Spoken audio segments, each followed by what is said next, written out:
you're too young, man. You can't even you can't see the big picture, man.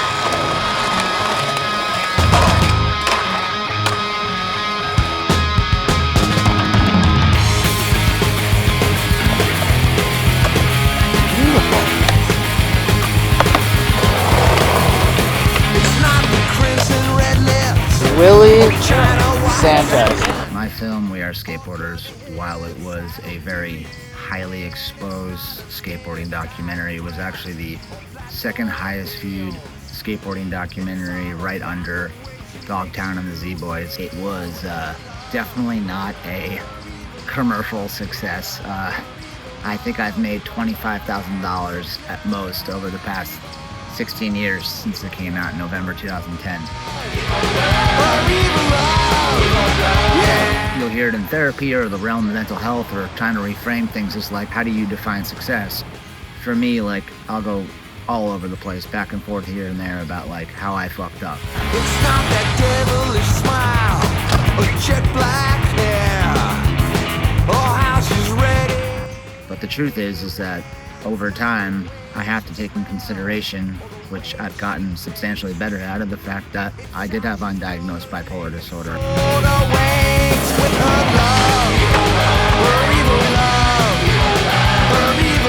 I don't think this is exactly a textbook quote, but I would call undiagnosed bipolar disorder an emotional and mental tyrant. You know, that's actually, for me and what I experienced, is the best way to put it.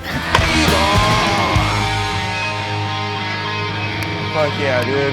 Fuck, I love you, dog. Seriously.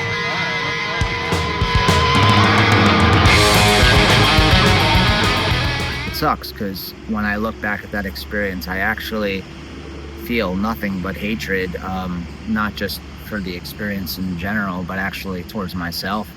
Very, very severe resentment and rage towards the fact that I left behind everybody that I ever loved to be surrounded by professional skateboarders who, you know, I would typically film for 1 to 2 days and then never see again. One day, about 5 months ago, I was in therapy and I was like, Jack, like, I can't keep harboring this, you know, like, I've been harboring this for 15 years. I've been blocking this out for 15 years. Like, but if I tell you in session, you know, just free thinking and fire away, I'm gonna start crying so much that I wouldn't even be legible. So I was like, all right, I'll write it out in an essay, the whole experience, just for you, so you can read it and we'll talk about it from there. And it worked. Like, it helped. It started this whole domino effect of revelations.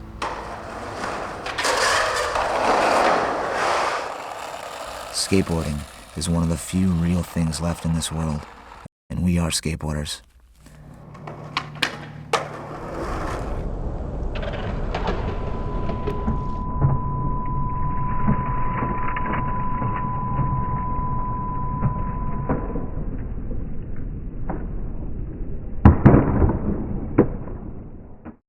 Only from when I took that giant leap of faith in therapy did things get better. And, you know, I guess here's a really good example. So I had this journal, this little journal, and I would take the journal every day to a CVS, and I would sit in the alleyway behind it, and I would journal psychotic thoughts.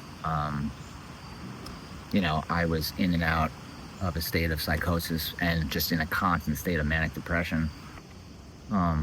What breaks my heart, I guess, is that, like, that's what I was doing on my 19th birthday, you know, like, and while I work very hard in therapy to try to never look back in anger or with sadness or even self-pity, like, I never want to look back and remember how that felt, like, ever, you know? But that was before I started to finally release everything that I've been holding on to for 15 years because I just couldn't bear it anymore. And I think that since I had that thought, how I approach looking at myself then, from the lens that I have now, 16 years later, it's actually been kind of the start of it all. When I was 17, my mom had taken me to a psychic, and at the time I would have, done anything with or for my mom, and so I did it. And what the psychic had told me was that I was going to make a skateboarding film that would change the world. And while by no means whatsoever did a skateboarding documentary that I made, We Are Skateboarders, change the world, I think that I had the ability to make that film because of that psychic. And it's taken me a long time to have those words come out of my mouth. Something bigger than you, it's like you're with the culture, you're with the people around you. To me, what drives every skateboarder is learning a new trick, whether it's learning how to 5-0 on a mini ramp or it's learning to do a switch 360 heel flip. It's this sort of essence of finding that joy of progression, because there's nothing like it. Money can't buy it. That outweighs all the fame, the fortune, the status, having a pro model. Just the feeling that skateboarding gives you of this accomplishment, and once you roll away, it's like the most amazing feeling in the world.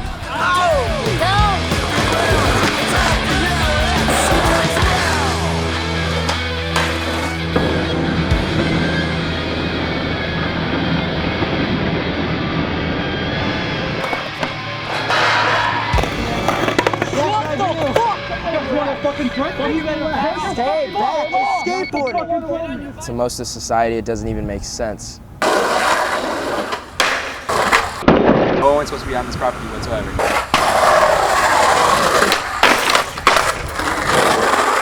Then there's us skaters who it makes perfect sense to, where it's just another world. It's a place for you to escape, and it's a place for you and your friends to escape all together. Doesn't even make logical sense what skaters are doing, grinding ledges, jumping down gaps. It looks cool, but it also feels great, and it puts you right in the moment, unlike anything else, and it reminds you that you're alive. I think between what she had said and already just flying with grandiosity, and because that actually is a very common symptom of bipolar disorder, I just kind of looked at it at that time like something just went off in my head, like, what would you do if you could not fail, By the time that my best friend went home that summer, I kind of just said to myself, like, I am going to make a skateboarding documentary that would be sold around the world on DVD, and I am going to see this thing through till the end, and I do not care what happens to me doing it. I ended up living with a very, very sweet mother and daughter in a little house in Los Angeles, and very, very slowly but surely started approaching skateboarders, just going down to skate shops and just, telling them I wanted to film with them, and I have an idea for a documentary. It all started on Santa Monica Boulevard and Olympic Boulevard. That's how bad my memory is. I don't remember if the fucking Boulevard's a street, but I don't care. So it was actually Alec Beck who was trying that classic wall ride to front board, and one of the days out of the 7 I was filming it, this dude just comes rolling down the hill. Oh man, R.I.P. Kurt Stevenson, love you brother. And he just comes rolling down the hill, and he's fucking holding a Transworld magazine, and the reason he was holding it because there was an article in it written about his father. Could you send over the payment right now, too? Listen, your extortion tactics might work elsewhere, my friend. But they're gonna have to work here too. Otherwise, I'd have to call you 7 times just to get one payment, dude. Hold on. The first thing Kurt said to me, probably before hello, was if I ever heard of his dad's magazine from the late 80s called Power Edge. I told him no, and then he asked me if I've ever heard of Rick Cossack from Jackass, and I said yes. He brought me a shoebox filled with issues of the old Power Edge magazines, and it was the best magazine I'd ever saw. For so many of the legendary skaters in the world, dudes like Tony Hawk, Danny Way, Lance Mountain, Mike Vallely, they got their very first skate photos in a Power Edge magazine. We drove around for a little. He explained to me about how he was recovering from his past. Have you ever done a Batman turn? He said. What? I said. Have you ever done a Batman turn? Just answer the question. No. And he did it. He ripped the e-brake back and spun the wheels so the car does a 180 real fast onto the other side of the street. It was raining, and that was easily the most dangerous thing I've ever done in my life, let alone with someone I only knew for an hour. Look it, Makaha came up with the kicktail. Yeah. What do you want from me? What do you want from Makaha? What do you need? You need innovation? Go back, what is it, 50 years? Okay, go back 45 years and see what they were doing. And they were even better designed, I'm sorry. And it's not because it's your dad, it's just the truth. Kurt was dealing with a lot of issues, which I never really related to, but the biggest problem he had, which I did understand, was that his father, Larry Stevenson, was dying of Parkinson's disease, and he was hurting hard from it. I see double you stand by me, you take my side, against those who lie, you take my side, give me back my pride. Larry Stevenson is not only the original publisher of Power Edge magazine and the creator of Makaha skateboards, but he is the reason why skateboards are not flat anymore. In 1971, Larry Stevenson patented the kicktail. The way I saw it, Kurt was trying to save his dad from Parkinson's by bringing back his old magazine to life, and I wanted to help him. Right then and there, I swear, he was just like, he told me all about Power Edge, and he was like, would you like to be the managing editor of this magazine? So I was like, yeah, of course, you know, and I wrote home and I immediately wrote an essay called Alive. And it was all about feeling alive, but the difference between living and feeling alive. And I sent it to him and he loved it. And, you know, in his own way. Of course, there was Spencer, the graphic artist of Power Edge, who learned a new meaning of patience while dealing with a 19-year-old telling him how to make a magazine. And Romano, the contributing editor, who all he wanted out of life was to interview Mike V, which he did, and we put it in the magazine. I love Romano to death, but he was even crazier than me and Kurt. The only sport where it's accepted when you fall is fucking skateboarding. Think about it. It's like it's okay when you roll. I mean, hockey is your fight, but skateboarding.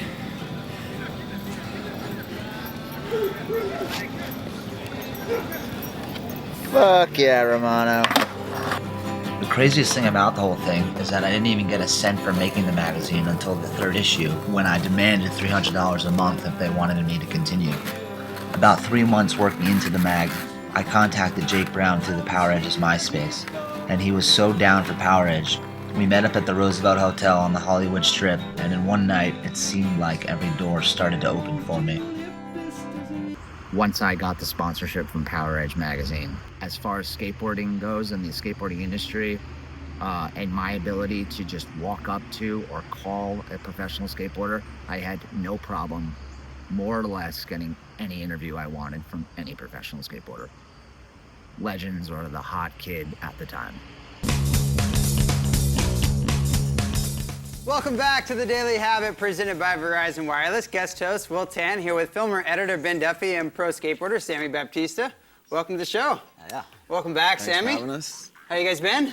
Good, yeah, good. man. Cool, cool. So we're here to talk a little bit about your new film, We Are Skateboarders. No thanks. Skateboarding is a crime. Back then it was like, you know, there was only 5 kids in my high school that skated. It was not a cool thing. Like, that's why it was cool, because you were doing something different. Oh, perfect. No worries. I use it on my butt crack. Circumstantial evidence placed within my mind, trial without a jury. The dicks on the shirt, there. Just because you got dicks on your shirt doesn't mean you're a queer. Just because you're doing a picture with a guy who's gay doesn't mean you're queer. And if, you know what, I'd rather hang out with a queer than a fucking jock any day. Sorry. It keeps you from murdering people, and it keeps you from breaking in the house. It doesn't keep you from it, it just makes you do stuff less. Just trust me, it's not a cure-all, but it fucking helps.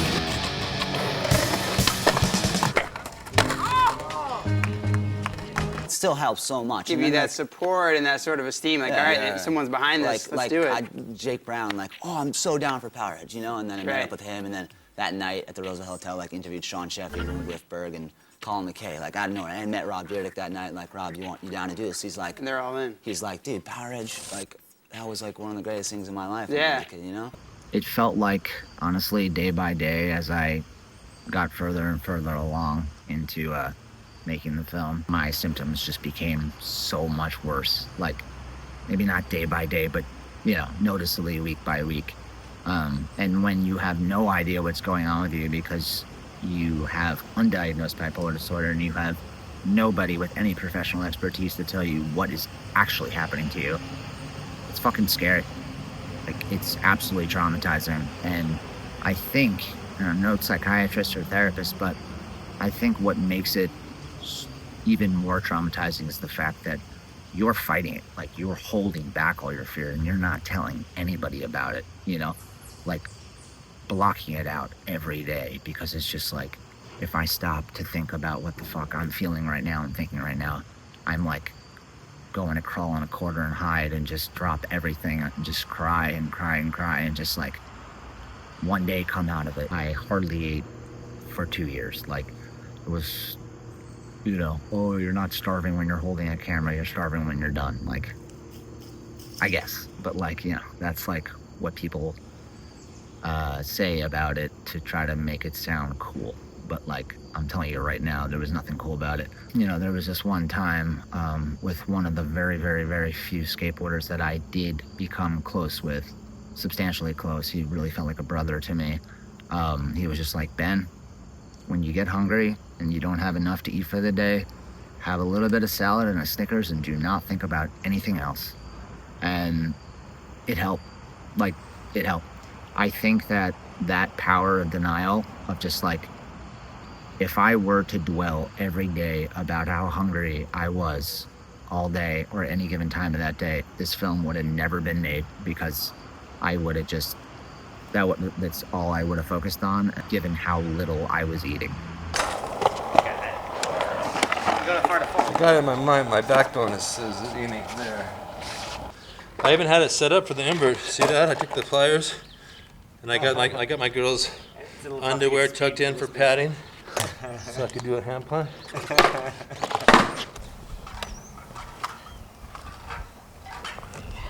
Underwear. What do you think will happen? Ready?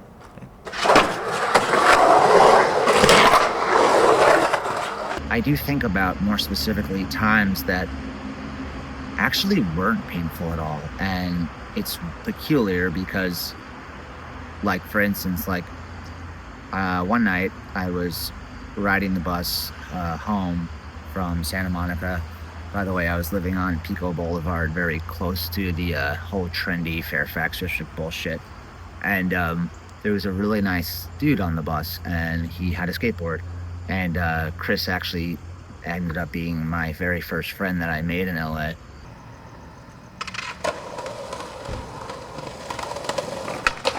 One night I was staying at his house.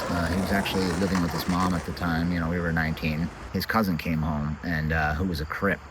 And he's just like, oh, yo, what's up, dude? Like, what have you been up to? And he's just like, cripping. And while he said that, he was folding his laundry and putting it away in a dresser.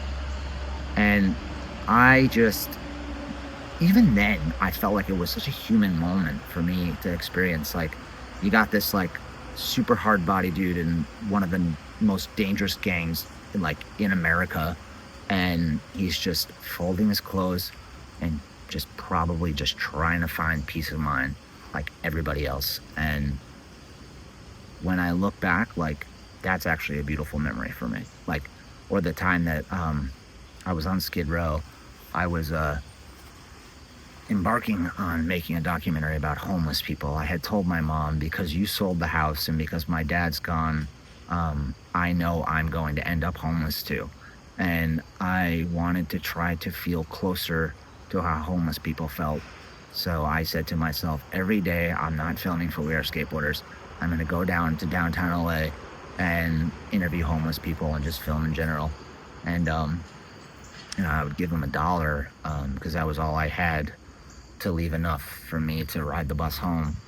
And you know, I did that for a month or so, ended up on Skid Row, and I was filming, and some dude, just like big dude, just comes walking up to me pretty fast. I'm like, oh fuck, like panicking.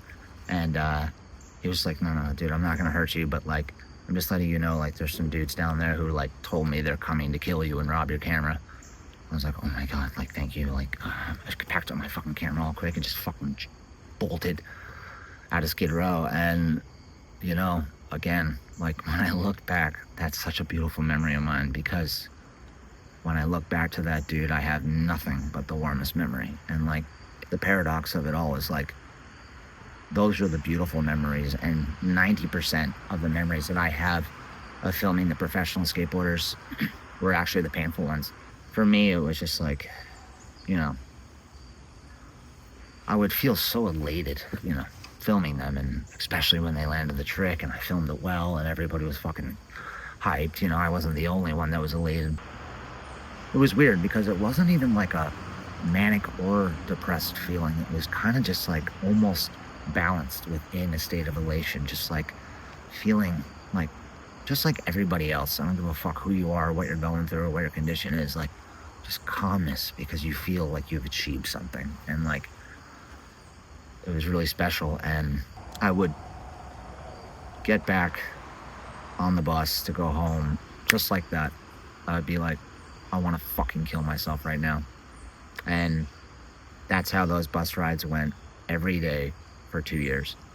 Like, there was this one time I remember I came down with an awful stomach infection. I was like tossing and turning around bed, like making phone calls, like trying to find someone, some skater to film with me that day for the documentary. And honestly, I am so glad that nobody like was able to, because I would have done it, you know, with no hesitation, you know. And like, that's just the thing. Like, I would rather be dead that day than not film for my documentary. And again, that was every day. The common question of where is skateboarding going might still be a mystery, but one thing that is for certain, skateboarding has changed. There was a time when YouTube and blank decks weren't a way of life and people actually supported skate shops. It is often quoted, there was a time when you passed a fellow skater on the street and it was an instant bond or even friendship just because they were a skater. But that seems to be just a quote nowadays. What really happened to that? Has skateboarding become too popular for its own good? Where's the soul of skateboarding going? Over the years, like, for instance, like the third hospitalization out of my 4, I was hospitalized 2 times when I was 23. The first time I went in, that's when I was diagnosed with bipolar disorder, and I was hospitalized 2 times when I was 28. So the first time when I was 28, I was in the hospital, and one of the therapists told me that bipolar 1 is actually the very hardest mental health condition to treat because there's absolutely nothing you can do about it.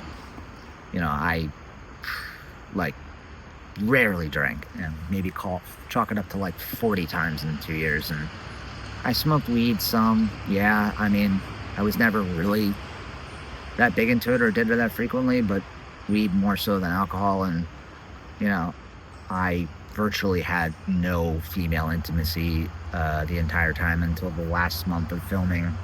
I got a girlfriend, and that was just right before I moved back to New York.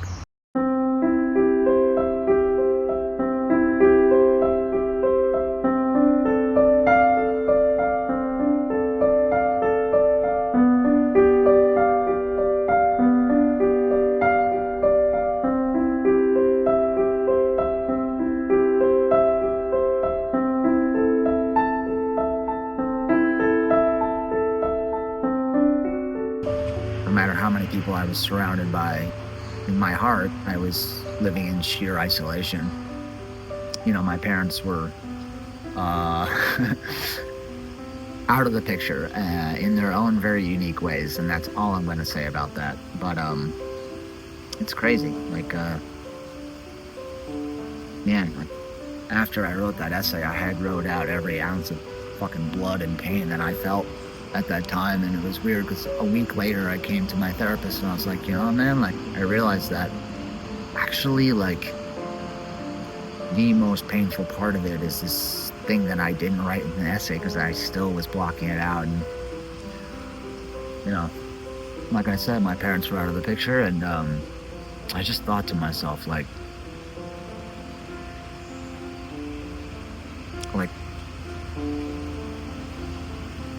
I was 19 and like I was terrified, and like I just thought to myself, like what if one day, just one moment, I could have one moment where my parents can come together and just give me a hug at the same time, you know, like I need you right now, you know, like I'm living with undiagnosed bipolar disorder and I'm suffering, and like I don't think it should be a luxury to like want to have a hug from both of your parents at the same time, like, you know, just stop forgetting about me, you know, for like 2 seconds, you know.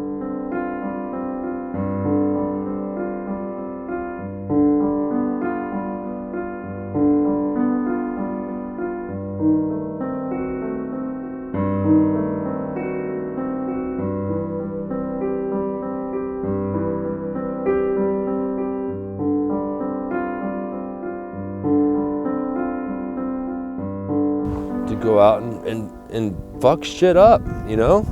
I gotta call security, man. Nah, dude, you don't. Just fucking give it one more try. Okay. Break things and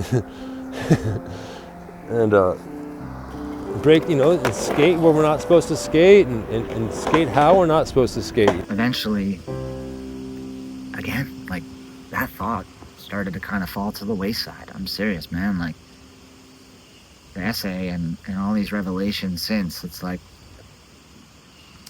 eventually I got to the point where I was like, you know, Jack, like I wish I had a little bit more of that dude during the time of filming We Are Skateboarders. I honestly do, you know, like I was fearless, and I kept on saying that, like session after session. It's like, damn, man, like I started to miss that version of me for the first time in 15 years, and after always just looking at a picture of me during that time and just feeling nothing but despise, or when people would come up to me randomly wherever I was, usually at the skate park, and just be like, oh, like I saw We Are Skateboarders, like you made We Are Skateboarders. I was just like, yeah, and I would just like try to run away metaphorically in that moment, you know. And it's just the weirdest thing, like you know, here I am trying to transform all that emotional pain and stuff, mental pain. It was pretty soon after We Are Skateboarders came out and was doing well, you know, like a lot of premieres. It was being sold very well around the world on DVD, and we're here in Germany for the premiere of We Are Skateboarders.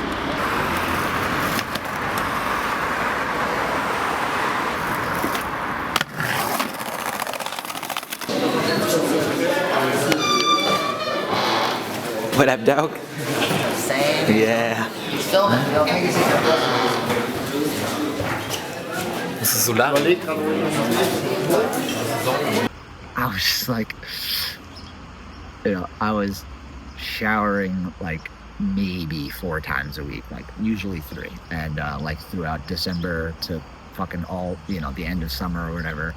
And I would wear this fucking green and white Quicksilver bathing suit, and I swear I feel like when I look back, I wore that bathing suit for 6 months straight, summer too, you know. And like if you ask any of my friends at that time, they'd be like, that's absolutely true, like you love that bathing suit, you know. So I'm going out to Ireland, you know. I had a screening of We Are Skateboarders in Ireland, and also I was doing filming for the documentary I was working on called Heartchild that followed We Are Skateboarders. So we were doing some filming in Ireland, and I get to the airport in New York, and I was just like, I had the worst jock rash you can ever imagine. Like I was burning. So I was like, I called my friend who had herpes, and like I was like, dude, do I have herpes? He's like, no. I was like, oh fuck yeah, dude. Just like, all right. So I get to Dublin at like 5:30 in the morning, and it is unbearable. Like just like I have to figure out something right now. Like I'm gonna ruin this whole Ireland experience, like in the rest of the countries we're going to on this trip. And so I was like, all right, bacillation, it always works. So I put on the bacillation. 10 minutes later, I was fine. I threw out the bathing suit, put on some pants, and then I ended up doing a boneless on a bridge at 7:30 in the morning at Dublin. And like, I easily could have fell into the river, and I didn't, and rolled away with a smile on my face. And like, that's just it, you know? Like, if someone would have come up to me at that time and just been like, said like, what do these words mean to you? Like, insecurity and external validation. And I'd be like, what the fuck is that shit? Like, why would you need that? You know, like, the freedom at that time that I felt wasn't freedom from my mental health condition. It was actually a freedom that I felt because I felt so free from the torment of my mental health condition for the first time in 2 years. I was just like dying to tell my therapist this story. I'm like counting down the minutes. So I told him the story, and afterwards starting to feel super good about all of it, all of We Are Skateboarders. And I don't know why, it just instantly came to me. I want to listen to that Lobby Free song that I love. And, you know, it's a really beautiful song. And I'm thinking to myself, like, I would love to find that photo of me doing the bonus on the bridge in Dublin, Ireland. I know it exists. I've seen it thousands of times before. So I look, because I want to show my therapist. And I look, I couldn't find it anywhere. So I was like, maybe I'll go to my best friend's like OG Flickr account from like 15 years ago. It's got to be on there. So I couldn't find it. And I was like searching, and I was like, holy shit.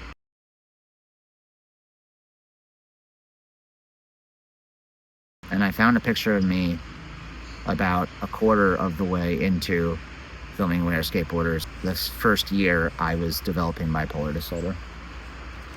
And, you know, just kind of kept listening to the song. I was gearing up to just go on a long drive.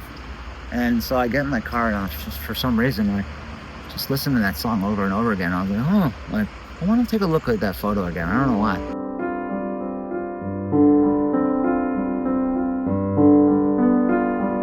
The song lyrics are kind of just like, you know, put your arms around me.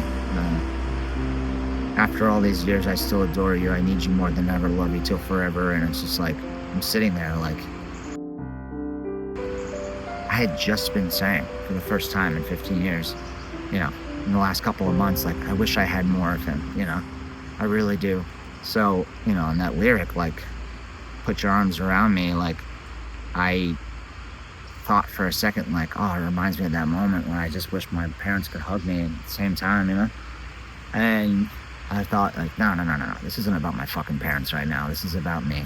And I wanted to hug that We Are Skateboarders me, you know, at 19, going through all that. Like, I looked at myself, then sitting in my car as a 36-year-old man, you know? And I'm just like, oh God, like, this is too intense. Like, I gotta go. I gotta gear up on this drive. I'm just gonna fucking hit the road. And I was like, Ben, just smoke a cigarette and sit with this one. This feels beautiful. You've been waiting for this for so long. So honestly, like, it's a minute and 15 minutes. It's a minute and 15 second long song, and I had listened to it over and over again and looked at that photo while I was doing it and cried harder and harder each time. And, you know, after all that fucking crying, I was just like, all right, I'll get on the road now, you know? When I got on the road, I was just like, you know, I've always told Jack, my therapist, and only him, that, about We Are Skateboarders and everything I went through, and, you know, living with undiagnosed bipolar disorder and how I fucked up everything and all the shit that, you know, going forward in my life, just all this trauma. And I never once said to him, and I never once said it to myself, like, developing bipolar disorder on its own is hard enough. How can I blame the We Are Skateboarders version of me for going through what I went through? That's forgiveness, you know? Like, that's self-compassion.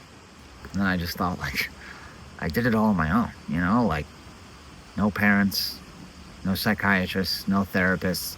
And after my best friend moved home, no friends, you know, for a very long time. Just that dude sitting behind the CVS in an alleyway alone, journaling psychotic thoughts. And now when I think about that dude, I just say, I'm proud of you, brother.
Strong, slim body